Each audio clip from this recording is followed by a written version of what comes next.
누가 인간을 조종하는가? 누구를 위한 정신통제 기술인가? 비살상 무기 회의. 1986년 미국 법무부 장관은 새로운 첨단 기술 무기 개발에 대한 회의를 개최한 바 있다. 1993년 11월 무선 주파수 복사, 전자기파, Electromagnetic Pulse (EMP), 레이저 그리고 화학 물질 등을 포함한 비살상 무기 기술 개발 관련 연구 성과를 논의하기 위해 400여 명의 과학자가 존스 홉킨스 대학 응용물리학 연구실에 모였다. 오크리지 국립연구소의 클레이 이스털리 박사는 극저주파와 전자기장 (ELP, EMPS에) 관한 토론을 이끌었다. 내가 핵심적으로 말하고자 하는 것은 극저주파 파장에 대한 생물학적 민감성 또는 반응 중 일부가 비살상 기술에 유용하게 쓰일 수 있다는 사실이다. 국방부에서 법무부까지. 1994년 6월 21일 미국 국방부 정책기획국장인 크리스토퍼 램 박사는 비살상 무기에 관한 정책을 발효시키는 국방부 지침의 초안을 발표했다. 초안에 따르면 이러한 기술 발전으로 활용이 가능해진 비살상 무기들은 정부의 국내 상대방을 대상으로 하고 있다. 상대방에 대한 정의는 이 정책에서 상당 부분 확대 해석되고 있다. 상대방이라는 용어는 그 의미에 있어 적군으로 선언된 대상이 아닐지라도 정부가 저지하기 위해 행동 조치에 나서는 대상을 모두 포함하여 광의로 해석된다.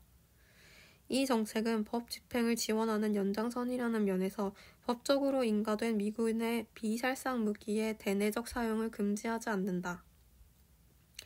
이는 군이 보호해야 할 의무를 지니고 있는 한 국가의 시민을 대상으로 한 무기 사용의 허용을 의미한다.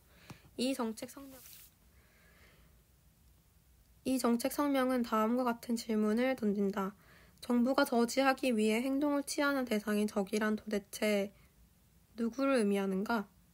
여기서 말하는 저지하고자 하는 행동은 정확히 무엇을 의미하는가? 그리고 그러한 행동을 저지하고자 하는 결정은 누가 내릴 수 있는가?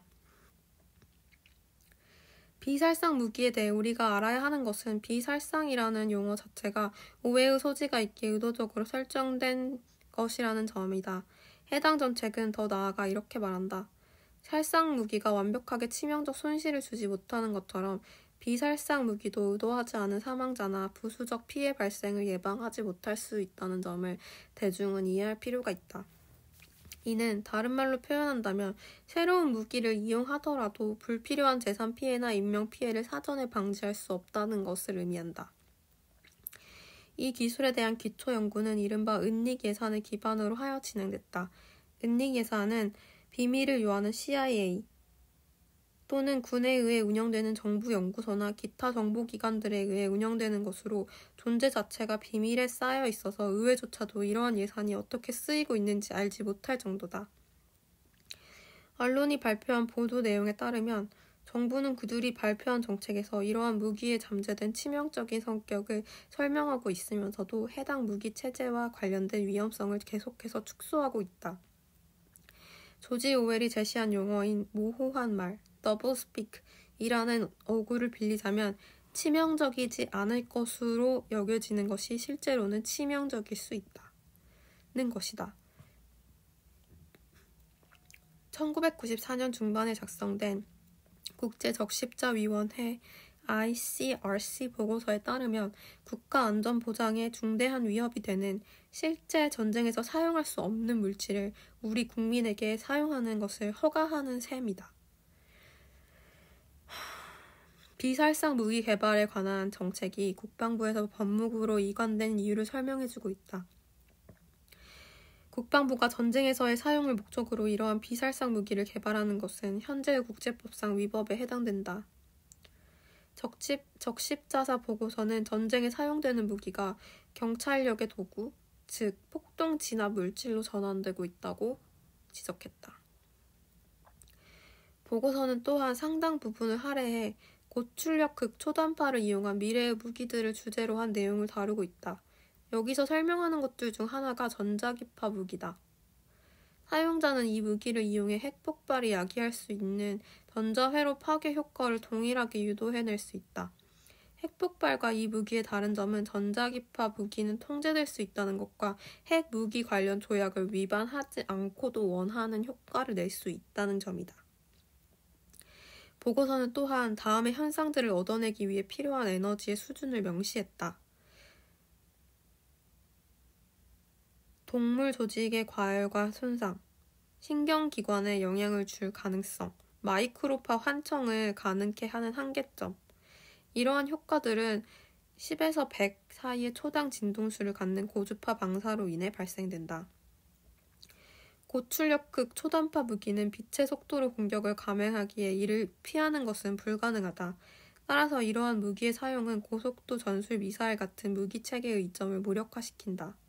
다시 말해 이러한 종류의 무기를 사용할 경우 이 무기에서 발생하는 지향성 에너지, 고에너지 빔 무기라는 눈에 보이지 않는 장막을 피할 수 있는 기계는 존재하지 않는다.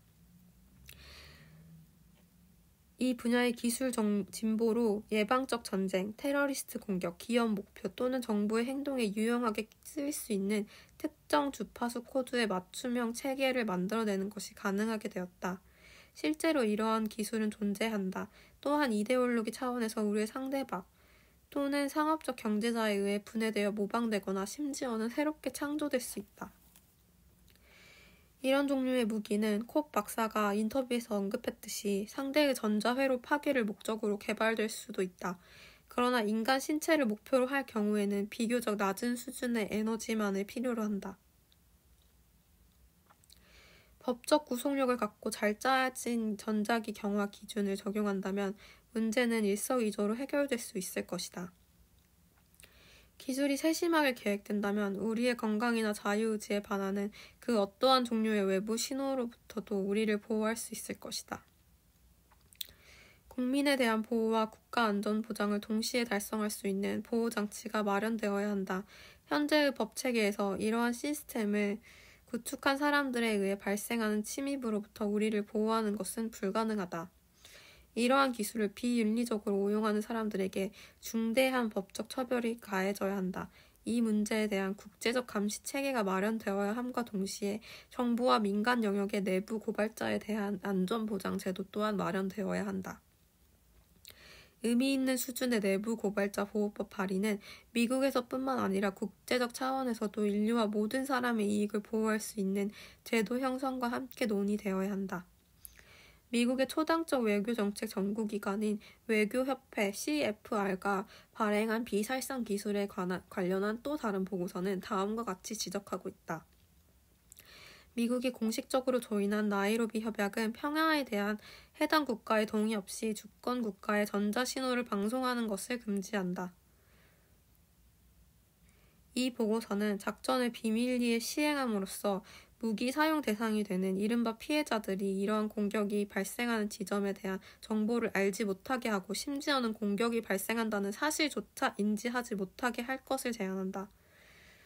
이 접근 방식에는 한 가지 문제점이 존재한다. 이러한 무기 사용은 설사 그 대상이 테러리스트와 마약 밀매자와 같은 범죄자들이라고 해도 현행 미국법이 인정하고 있는 피고인이 무죄로 판결이 확정될 때까지는 무죄로 추정한다는 무죄 추정의 원칙에 위배된다는 점에서 문제가 될 수 있다.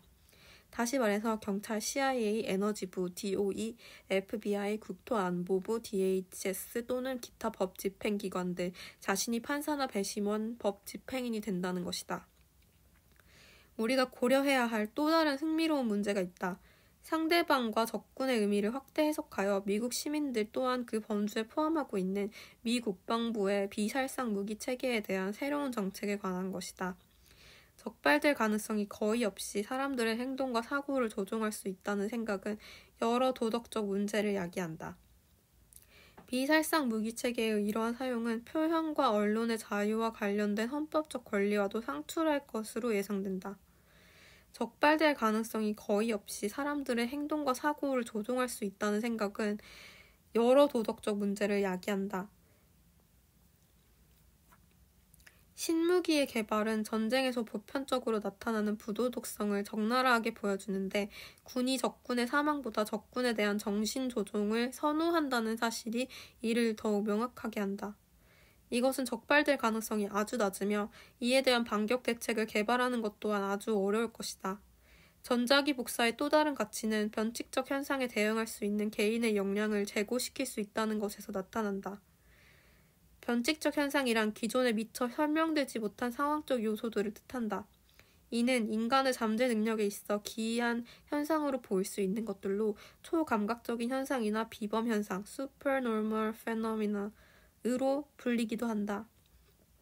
그러나 이러한 군사적 연구, 공군에 의해 발간된 연구 출판물, 무선 주파수 선량 측정 안내서 Radio Frequency Dosimetry Handbook 1982년은 치료 목적이 아니라 살상을 목적으로 진행된 것이었다.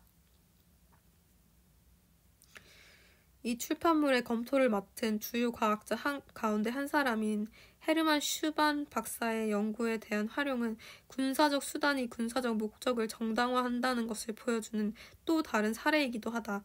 슈반 박사의 흥미로운 점은 그가 연구자로서 제2차 세계대전 시기에 나치 독일을 위해 일했다는 사실이다.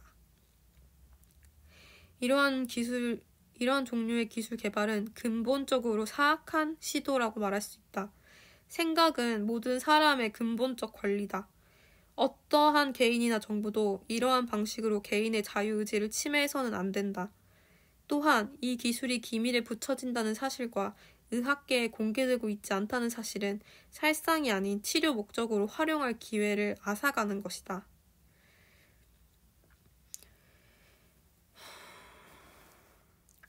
앞서 언급한 미 공군의 1982년도 보고서에 나타난 내용에 따르면 부정적인 신체적 영향을 초래하는 통상적인 수준보다 낮은 수준에서 소량의 화학 물질을 신체에 주입한다 해도 고주파 방사가 발생하기 전에는 인간이 인지할 수 있는 정도의 결과는 없었다는 것이다.